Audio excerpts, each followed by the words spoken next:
Om. Om.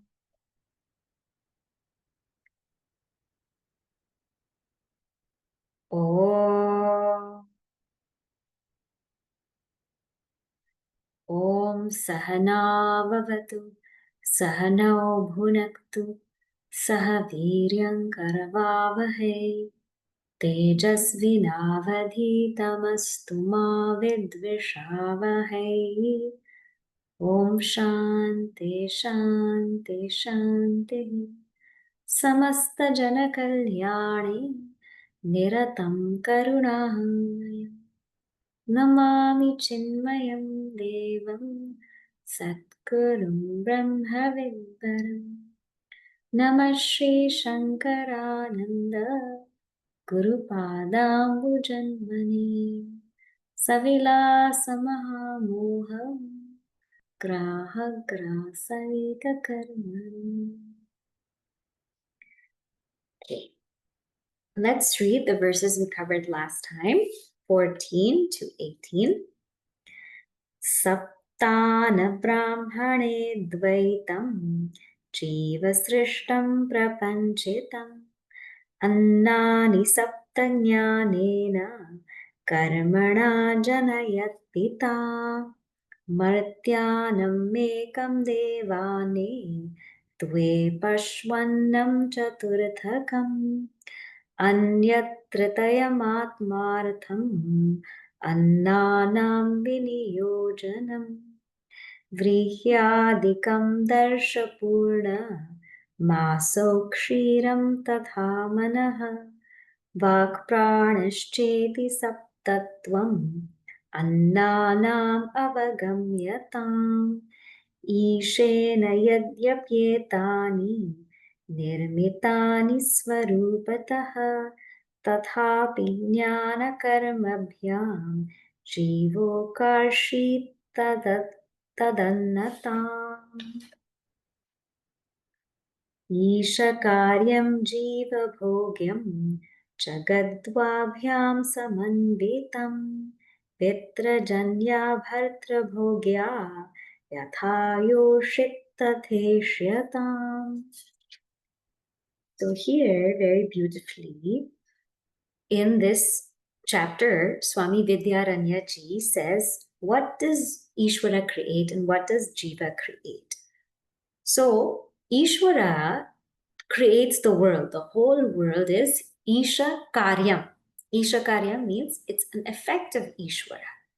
And what Jiva creates is Bhogyam. Jiva makes these things their own. So the act of possession, the act of taking something to be ours, that the Jiva creates. And how does the Jiva create? Through their karma and through their upasana. So as it is, Īśvara's creation or srishti is perfect as it is. But what happens is Jiva has this notion of taking something to be theirs, making something theirs.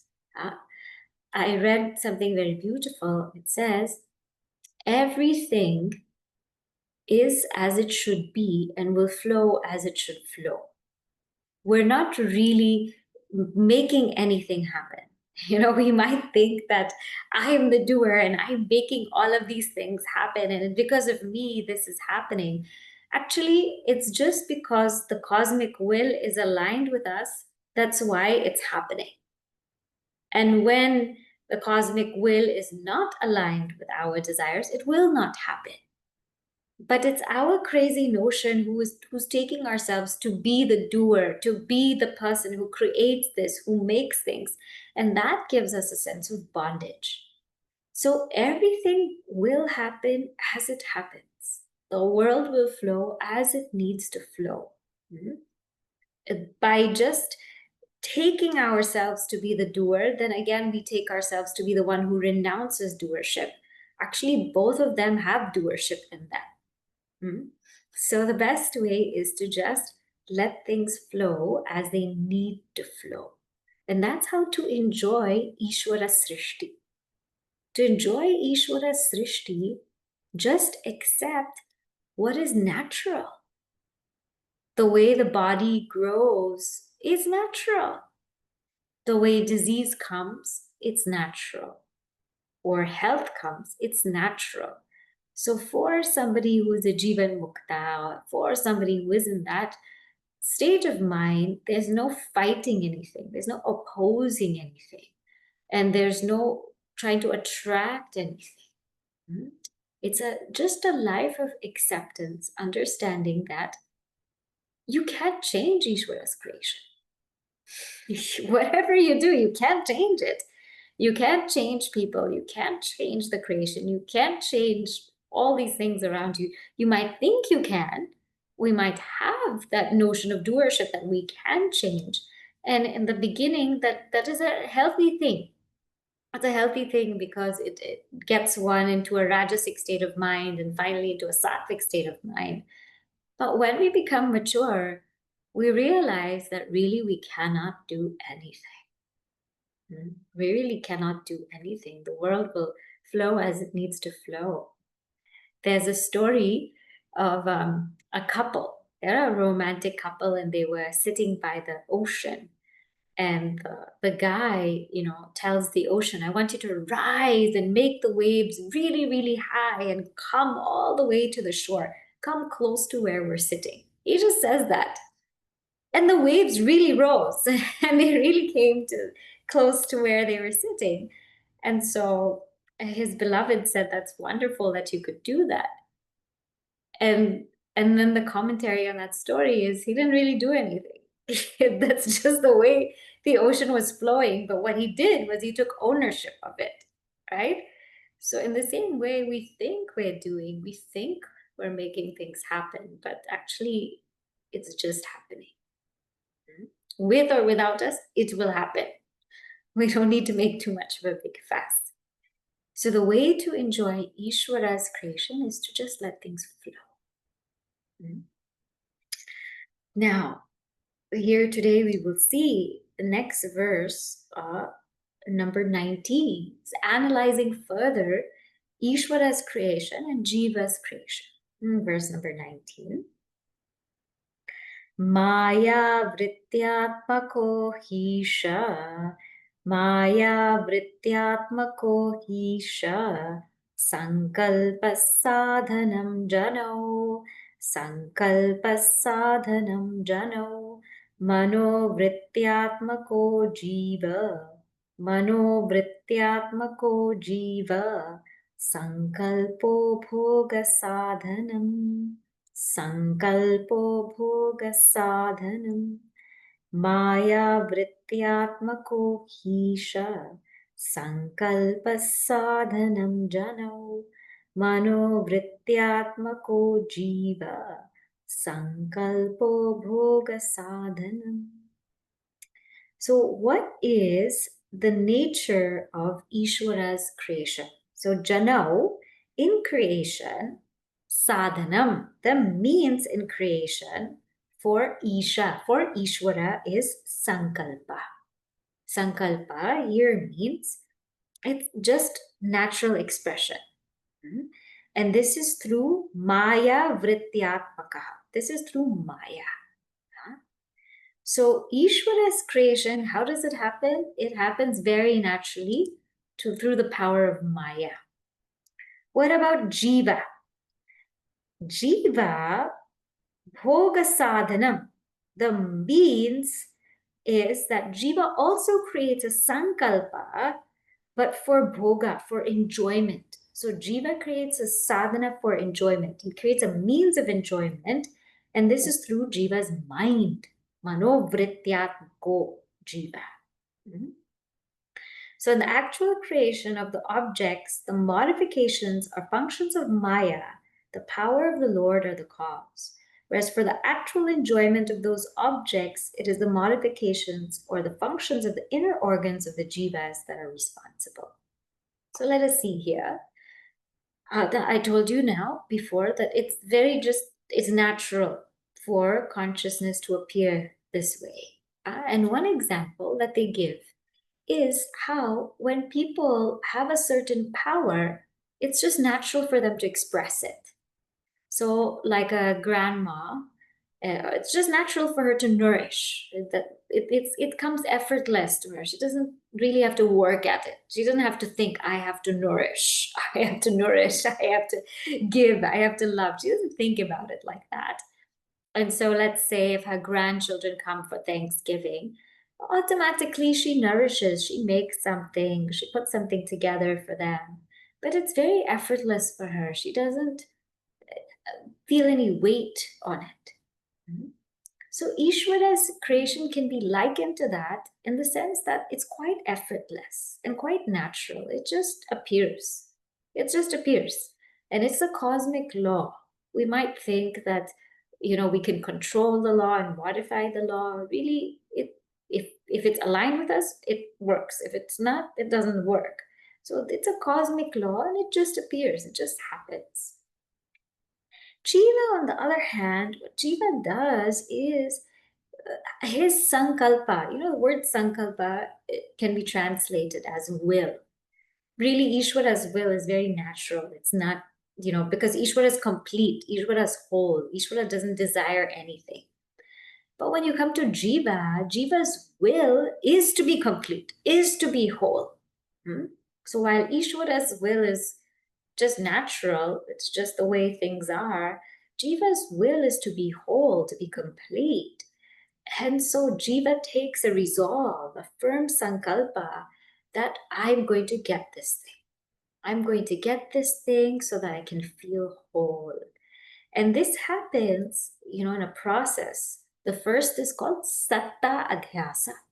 Satta adhyasa is when the Jiva gives reality to this world. But hey, this world is real. This world is there. It's actually there. And the second is Shobhana adhyasa, that this particular object can give me happiness. So the first one is superimposition of reality given to the world. The second one is superimposition of happiness on something. And when that Jiva gets that Shobhana adhyasa, that this can make me happy, then the Jiva starts to like that. That raga comes. I like that. And once that raga or that like for that object comes, can be also desire, then action. The fourth step is pravritti. The Jiva goes on and acts and does so much effort, puts so much effort to get that thing. And through the two things we saw, jnana and karma. Jnana here means upasana. So the Jiva will keep thinking and thinking and thinking about that thing. And that thing will completely capture the Jiva's mind because it's a mode of completion. It will help me be complete. And while the mind is captured in thoughts of that, it's an upasana. It's like an upasana because that's all you're thinking about. Single point and focus on the object of your desire. That's all you're thinking about. And therefore, all the actions are also in line with that. So in this way, this is how Jiva's sankalpa works. Jiva does all of these things to own something, to make something theirs. It's that pursuit of yoga and kshema. In the Bhagavad Gita, it's there. Our whole lives are these two things, yoga and kshema. Yoga means acquiring something that we do not have. And kshema means securing it. So our whole life goes in this acquiring, securing, acquiring, securing. Let me have wealth. And then once wealth is there, I have to think of how to secure this wealth, how to keep it with me so that it stays, because I worked so hard. I worked so hard to gain it. I worked so hard to build it up. It shouldn't just go away. So then all the effort is in securing it. And in securing it, often what happens is worry and anxiety. It will go, somebody will take it. So if I want to build a company, yoga, great. But then I have this following vritti, following thought of securing it. Oh, I need to make sure it's secure. So the way a wise person gets out of this is, don't make your own sankalpa, don't make your own will.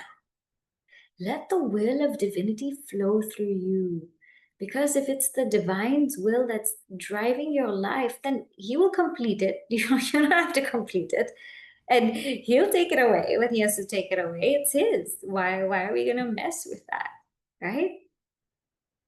So Jiva ordinarily will just spend their whole lives in this yoga and kshema. But somebody who understands this deeper will stop willing. Because in willing, there is hoping, there is striving, there is sweating, toiling, and then there is worrying. So there's all these things that come with willing. But this is what Jiva does with Īśvara's creation. Jiva wills it. May I have it. May it be mine. May it stay with me. May it be secure. May it not leave me. These are all the thoughts that plague Jiva's mind.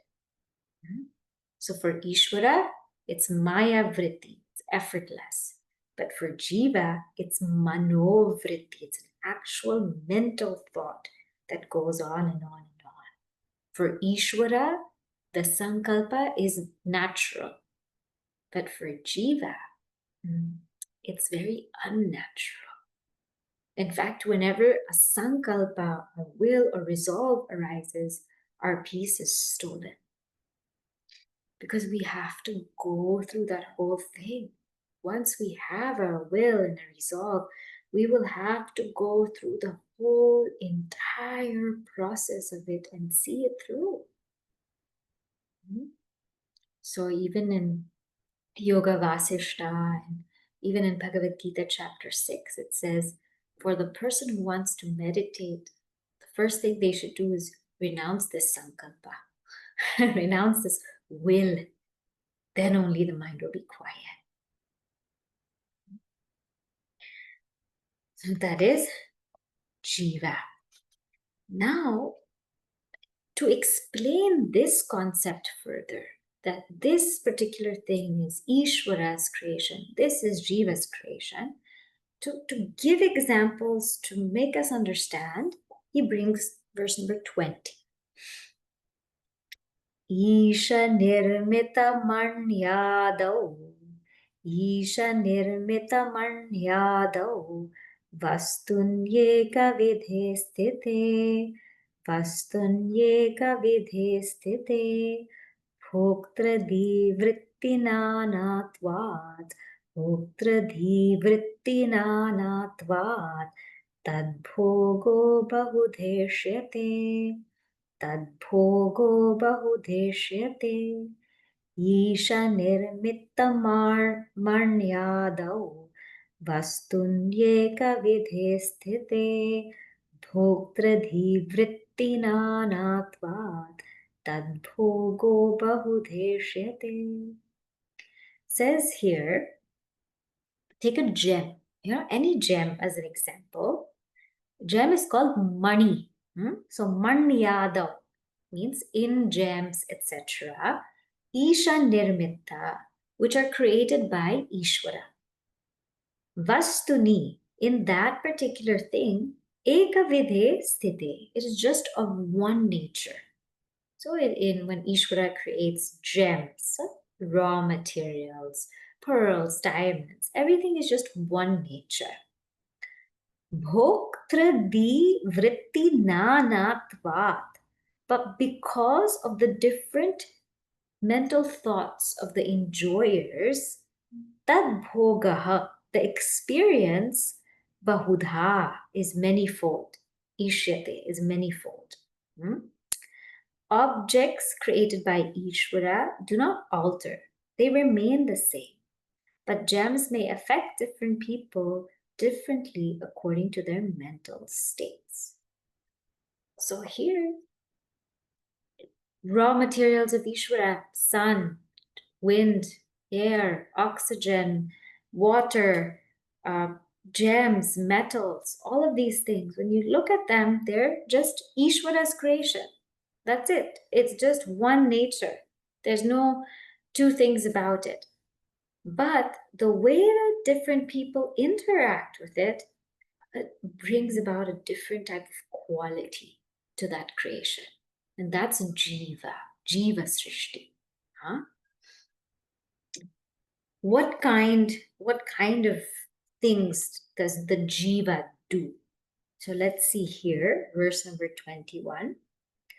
Rishyat yeko manim labdva, rishyat yeko manim labdva, krudayat krudayatyanyo hyalabhatah, krudayatyanyo hyalabhatah, pasyatyeva viraktotra, pasyatyeva viraktotra, narishyati na kupyati, narishyati na kupyati, rishyatyeco manim labdva, krudyatanyo hyalabhatah, pasyatyeva viraktotra, narishyati na kupyati. Ekaha manim labdva. When somebody gains the gem, rishyati, they rejoice. They're very happy. Then alabhataha, due to somebody not gaining the gem, krudyati, becomes angry. Anyaha krudyati. Pashyati eva, and the one who's virakta, who's dispassionate, just sees it. Nahrishyati, doesn't rejoice. Nakupyati, doesn't feel disappointed. So one man may feel happy on obtaining a gem, whereas another may feel disappointed at failing to obtain it. And a man uninterested in it may only look on and feel neither happy nor disappointed.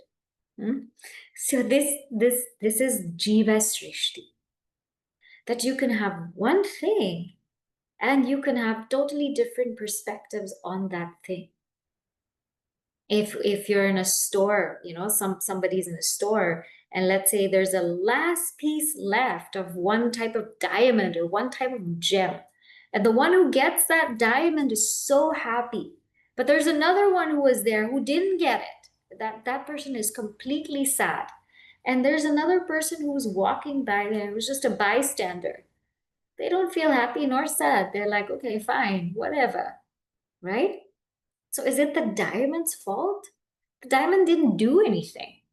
The diamond's just there. For somebody, a cell phone might be something that somebody's attached to and always wants to be with.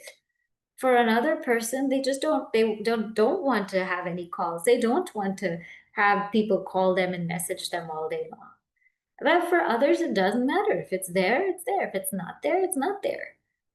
So often there's all these debates. Is this good or is this bad? Right? It's really the way in which we interact with an object that determines whether it's going to be good for us or not.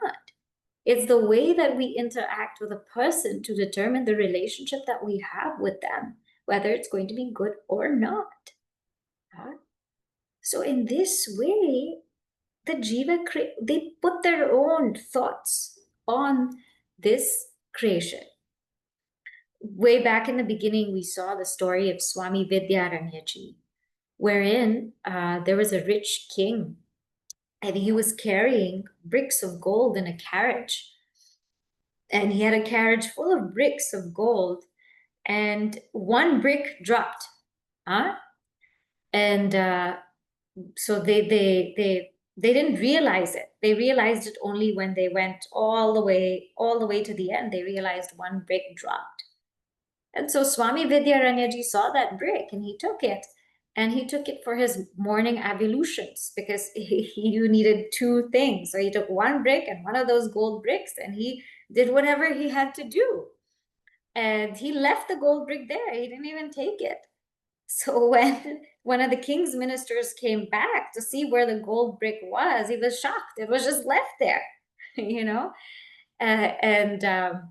They were wondering who did that, you know, who just used it to basically go to the bathroom and then just left the gold brick there. And they found out that it was Swami Vidyaranya ji. And the king rewarded him because he was so dispassionate. He had never seen anybody like that.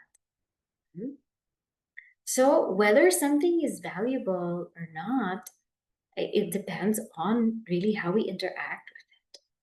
And that's why we see everywhere that there are ratings, right? Nobody's going to give the same rating. If you have one movie, there's going to be so many different ratings about it. One thing on Amazon, there's going to be so many different comments about it. It's because all of this jīva srishti goes on and on. So Īśvara creates that gem, but jīva creates all these various thoughts and layers of thoughts towards that gem. And this is where all kinds of biases and prejudices, all kinds of things happen. There's very few people who can really just see things as they are. Just see things as they are. Now we see verse 22. Priyo priya upekshashcheti. Priyo priya upekshashcheti. Akara manigastrayaha. Akara manigastrayaha. Srishta jīverish īsha srishtam. Srishta jīverisha srishtam. Rupam sadharanam trishu. Rupam sadharanam trishu. Priyo priya upekshashcheti. Akara manigastrayaha. Srishta jīverish īsha srishtam. Rupam sadharanam trishu. So these feelings of priya, happiness, apriya, disappointment, upeksha means indifference, akaraha, these feelings pertaining to the gem, manigaha, trayaha, these three feelings that are pertaining to the gem is srishta jīvehi, is created by jīva. These three feelings are created by jīva, but īsha srishtam rupam sadharanam. For Īśvara, what Īśvara just created is that one general form in these three. So the jīva creates these three feelings of happiness, disappointment, or indifference with regard to the gem. But the nature of the gem as created by Īśvara remains the same throughout. So the gem is a gem. Now, in these verses, it's also an important thing to think about for daily life is the whole culture nowadays is seeking one thing, and that main thing is validation. If we look at all of our younger generations, something that they seek constantly is validation, constantly seeking to be liked by people, approved by people, applauded by people. But if we innately understand that not everybody's going to like us, right? Not everybody's going to interact in the same way with us. Because the fact of the matter is that we never experience just the object. We experience our thought about the object. So even if I'm holding up this book, I'm not experiencing just this book. What I'm experiencing is really my thoughts about the book. I never experienced just the book. If I'm speaking to a person, I'm not experiencing that person per se, but my experience has all the thoughts about the person in that experience. So we're not experiencing any object, any person, anything as it is. We're experiencing our thoughts about it. And so that's why not everybody will like everybody. Everybody will just have different inclinations, different likes and dislikes, different wants, and that's fine. And that's the diversity of the world, right?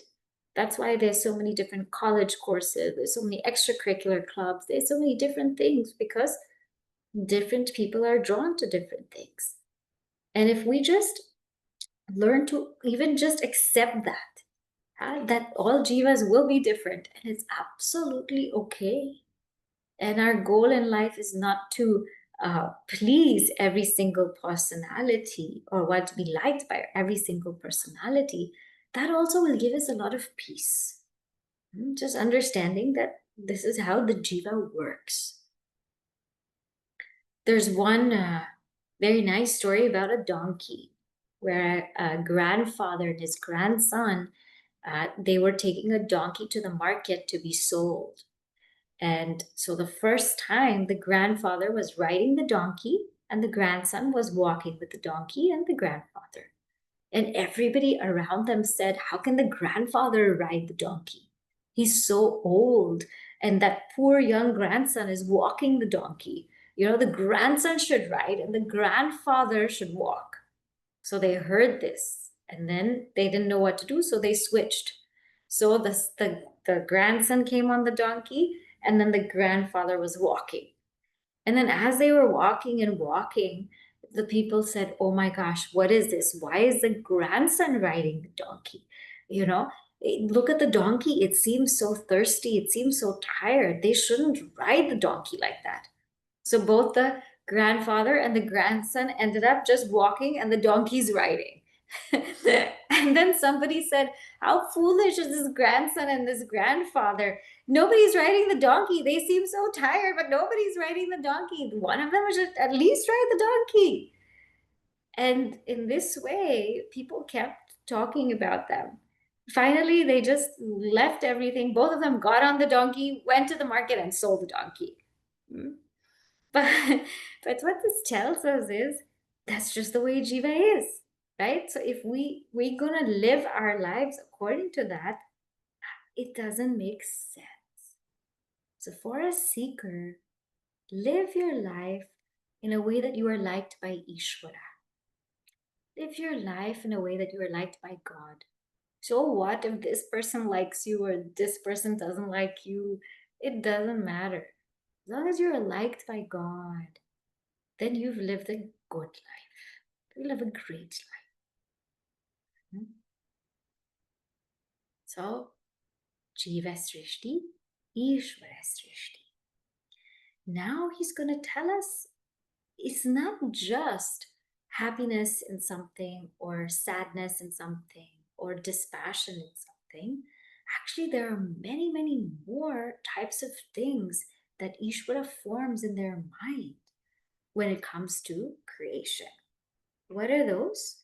Now we'll see in verse number 23.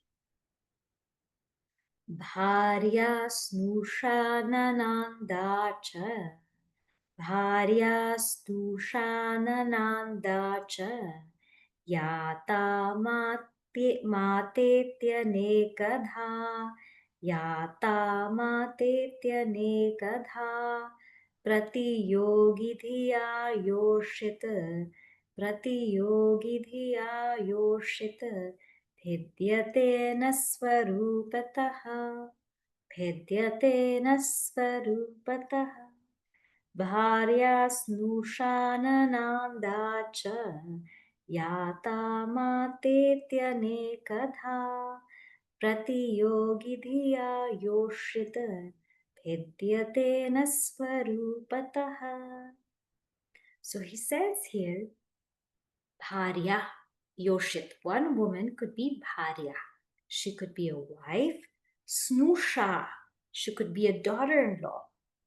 Nananda, she could be a sister-in-law. Yata, she could be the husband's brother's wife.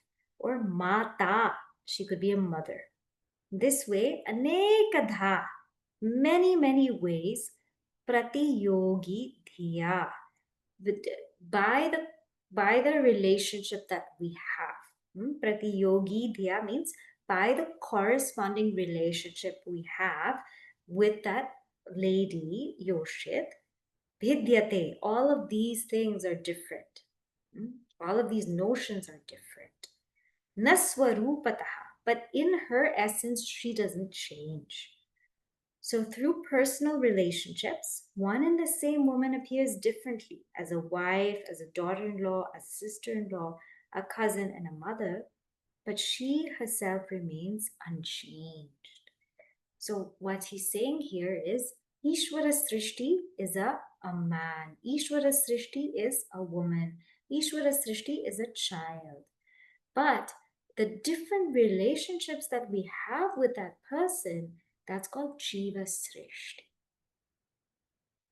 And if you think about it, relationships just happen like that, right? When somebody puts a ring on somebody, all of a sudden they're husband and wife. When somebody has a child, all of a sudden they're mother and father. Mm-hmm. And when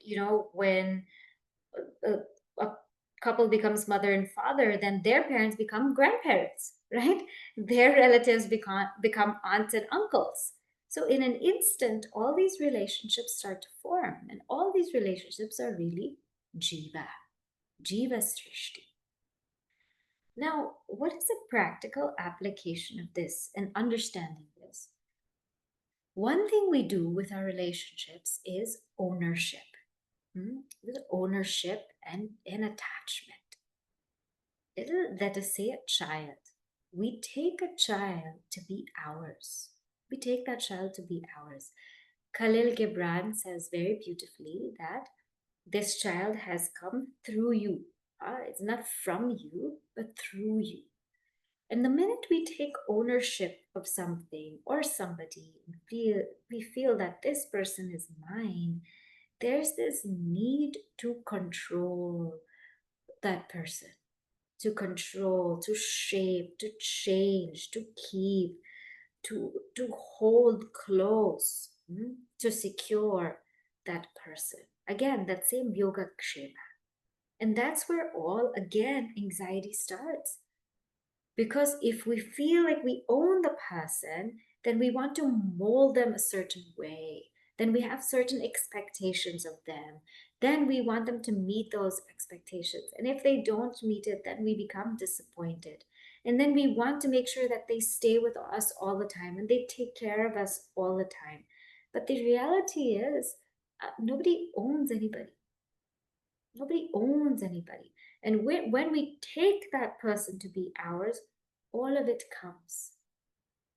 The reality is, we are all jīvas on a journey. We are all, in essence, of course, we are Atman. But from the standpoint of jīva, or these individual beings, individual souls, we are all jīvas on a journey. We're taking the train together for a certain way, for a certain path, and when we have to separate, we'll separate. It's not in our control when we have to separate. We're just all travelers traveling together. And as if we're kept together, we're kept together. If we're not, we're not. No matter what we do, we cannot change the cosmic will. So we just have to enjoy. Just enjoy. Enjoy that this jīva is with you on this journey right now. Just enjoy it. And even if the jīva is not so enjoyable, enjoy the lessons that you can learn from the jīva, right? Because that's also something that we need. So the implication of this is really, in reality, that's a man, that's a woman, that's a child. All of us are just creating all of these notions of ownership. And there's a difference of being an owner and a caretaker. When an owner of a child, you want to control the child. But when you understand that I'm a caretaker of the child, my only dharma is to just help plant the seeds and help them grow. Just nourish it. Just provide water, provide sunlight, provide wind, whatever is necessary, and let the child grow on its own in the way that it needs to grow. That's called caretaker. It's like a farmer. But when we're the owner, it's like we're sitting there and saying, why aren't you growing this way? Why aren't you going that way? And I didn't make you to grow that way, right? There's a difference. There's a difference. So now that this is understood, what is Īśvara Srishti? What is the creation of Īśvara? What is the creation of jīva? An objection comes. An objection comes saying that I don't think your jīva srishti is valid. I don't think your creation of jīva is valid. So let's see now, where is this coming from? Verse number 24. Nanu jnanani bhidyantam. Nanu jnanani bhidyantam. Akarastu na bhidyate. Akarastu na bhidyate. Yoshid vapushyati shayaha. Yoshid vapushyati shayaha. Na drishto jiva nirmitaha. Na drishto jiva nirmitaha. Nanu jnanani bhidyantam. Akarastu na bhidyate. Yoshid vapushyati shayaha. Na drishto jiva nirmitaha. So nanu. Nanu here is an objection. Jnanani bhidyantam. Jnanani here means cognition. In your cognition, bhidyantam, there are differences in your cognition of how you see the lady. Some you see as a daughter, some as a mother. Akarastuna bhidyate. But in her actual form, there's no change. There's a change in your perception, in your thought about her. But in her actual form, the way you see her with your eyes, there's no change. Yoshit vapushi, in that body of the lady, atishayaha nadrishtaha. We don't see anything special, anything changed, anything remarkable that happened. That jiva nirmitaha, that you can call created by jiva. So there was no physical change to her. So what is this jiva srishti, right? These different relationships may be seen, but no changes in the woman's appearances are seen to result from other people's ideas about her. So what you're calling jiva srishti, is it really valid? Because I'm not seeing how it's affecting the lady. I'm not seeing that. So now the reply of Swami Vidyaranya ji says, Maivam mamsamayi yoshita, Maivam mamsamayi yoshita, Kachidanya manomai, Kachidanya manomai, Mamsam maya abhedepi, Mamsam maya abhedepi, Vidyate hi manomai, Vidyate hi manomai. Maivam mamsamayi yoshita, Kachidanya manomai, Mamsamaya abhedepi, Vidyate hi manomai. So he says here, ma eva. It's not so, because that lady is mamsamayi. She has a gross body. Mamsamayi, mamsa means flesh. So she has a gross body. Kachit anya. But other than that, manomai. She also has a subtle body. Mamsamaya abhedepi. There's no difference in the gross body. Bhidyatehi, but the difference is in the subtle body. Manomai, the difference is in the subtle body. Not so. The woman has a subtle body as well as a physical body composed of flesh. Although other people's ideas about her may not affect her physical body, they can change her mental state. So the objection was, I don't see the relevance of your jiva srishti because nothing happens to the woman's body. But Swami Vidyaranya ji says, there are two women, there are two ladies here. One lady is called Mamsamahi, the one who has the gross body. And in that, there's no difference. It's the same.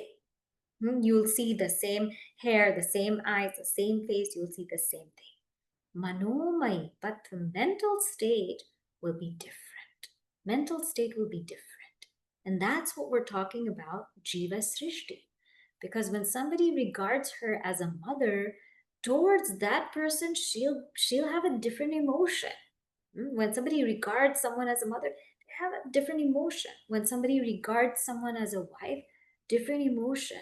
Someone as a daughter, different emotion. So in her mental state, definitely there's going to be a difference. Definitely there's going to be a difference. So there is Jiva Srishti and there is Īśvara Srishti. Now, while he says this very beautifully, more objections will be raised. More objections from the Purva Pakshin about, I don't understand your Jiva Srishti and you need to validate it. So all of that we will see in the next class. More objections about it. So today what we have to take away is, it is true that there is Jiva Srishti. It is true that we don't really see or experience any object as it is. We really experience our thought about that object. But one of the ways to get around it is to just let everything flow, right? We don't need to hold an object so dearly. Let things come, let things go. Let life just be, let life just flow. And instead of being an owner and trying to own something, be a caretaker. If it's given to us, fine, take care of it. And when somebody has to take it away, let it go. When somebody has to bring it, let them give it. But just have your hands there. Have your hands. One famous saint said, your hand should always be like this. Because if you open it, it's like you have a grain of sand or grains of sand. If you open it too wide, then all the grains of sand will just fall between your fingers. But if you hold it too tight, the grains of sand again will fall in between your fingers. But if you just hold it like this, then you'll be able to keep it freely. And when it has to leave, it will leave you. So in the same way, life is not meant to just say, okay, I don't want to do it. I'm not doing it. And life is not meant to say, I have to hold on to it. Life is meant for, okay, it has come my way, fine. And when it has to leave, fine. I just understand that I'm the caretaker of it at this point in time. And that's it. And in this way, life becomes peaceful. And life also becomes peaceful when we know that different jivas will respond differently. So not everybody will like us, not everybody will approve of us, and it's absolutely okay. Because that's just the way the world works. And if we're seeking approval, then the only being we should seek approval from is from Īśvara. It's from Īśvara. That's how to just make peace with this. Right? Okay. Stop here. Om Purnamadah Purnamidam Purnat Purnamudachyate Purnasya Purnamadaya Purnamevavashishyate. Om Shanti Shanti Shanti. Hari Om Shri Gurubhyo Namaha. Hari Om.